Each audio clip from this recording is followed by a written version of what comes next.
नमस्कार प्रणाम। हम गोरखपुरिया भौजी गोड़ छू के गोड़ लागत तनी तो कैसन बानी आप लोग बताएब जा जरूर।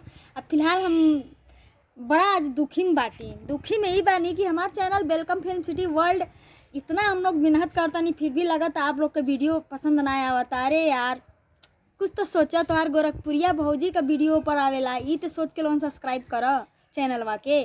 तोरे भौजी के ही चैनल है, तोरे भौजी के कंपनी यहाँ तक कि तो लोन आके काम भी वहाँ पर कर सकेला। फिलहाल तो लोन के एक गाना सुना देते हैं कि जब सैया धैले बहिया देहिया मोर सिहर गइल, पहिला मिलनवा छुअले बदनवा दिलवा में दर्द बढ़ गइल।